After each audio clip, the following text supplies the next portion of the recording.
Good evening, everyone. I am so honored tonight to introduce my friend Dennis House to the Silver Circle. When I thought about what I would say about Dennis tonight, certain things were a given. I knew I would talk about what makes him such an accomplished broadcast journalist. I would tell you he's a great writer, he's a clever storyteller, he is fearless and dogged in his pursuit of the truth. Dennis is also incredibly resourceful. He can track down people and information faster than anyone I know. I would point out that he's very intuitive, and his instincts, especially when it comes to politics, are spot on. Dennis is highly respected in the community and in the place where you'll find the toughest critics, the newsroom. I would mention that Dennis is an Emmy Award winner, and his work has also been recognized by numerous Associated Press awards. He has contributed to broadcast journalism and to the Connecticut community in so many meaningful ways. But even after listing all of his achievements and attributes, I knew I would still not be giving you the complete picture. And then I realized I simply cannot talk about my friend Dennis without sharing with you the single attribute that truly guides him both in his professional and personal life. Dennis has a huge and caring heart. We've been friends for 25 years, and if there were a silver circle for friendship, Dennis would be elected to that as well.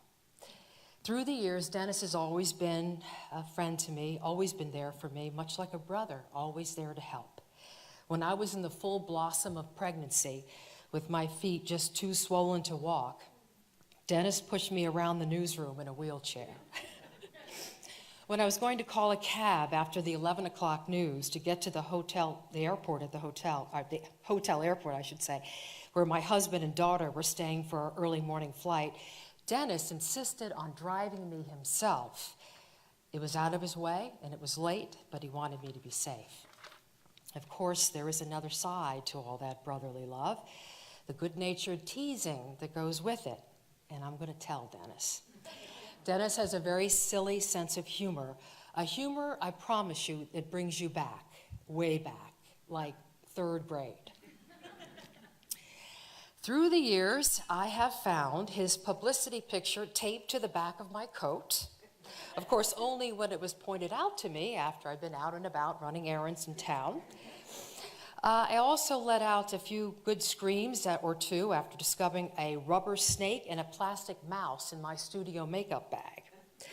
But his personal best was the time that he planted a remote control whoopee cushion in my purse. As I stood in line at the grocery store, he set it off from a distance, watched my horrified reaction. I had absolutely no idea where those very unpleasant sounds were coming from.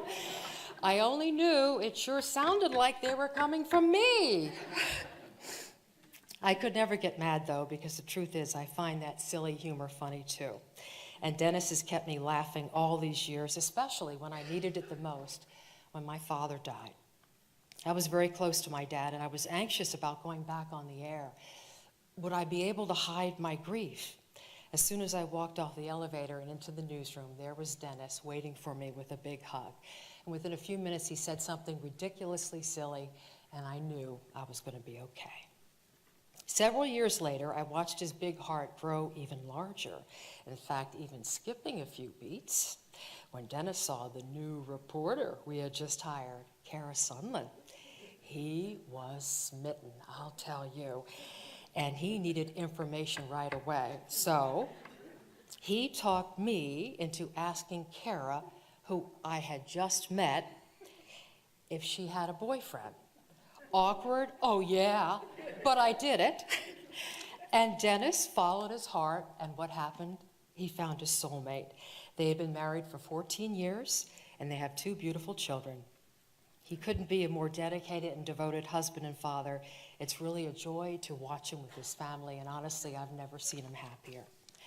Dennis also throws that big heart into every story he covers. I remember his persistence in covering the Adam Zaks story. Zaks was a convicted killer who disappeared while he was free on bond, appealing a 60-year sentence. Dennis was deeply affected by the anguish of the victim's mother, Addie Carone. So for years, he kept in close contact with Mrs. Carone and with the investigators who were looking for Zach's. Well, after 22 years on the run, it was Dennis who broke the big news in Connecticut that Zach's had been located in Mexico and justice would finally be served for a grieving mother. Dennis never hesitates to act when his heart tells him something is wrong. The next time you drive through Hartford on Interstate 84, look for exit 49, Ann Uccello Street. Dennis is responsible for that, and let me tell you how. In 1967, Ann Uccello became the first woman elected mayor of the city of Hartford.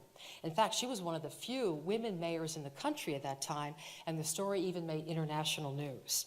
When Dennis discovered there were no landmarks in the city of Hartford to honor this trailblazing woman, he started a campaign to rename a street downtown in her honor.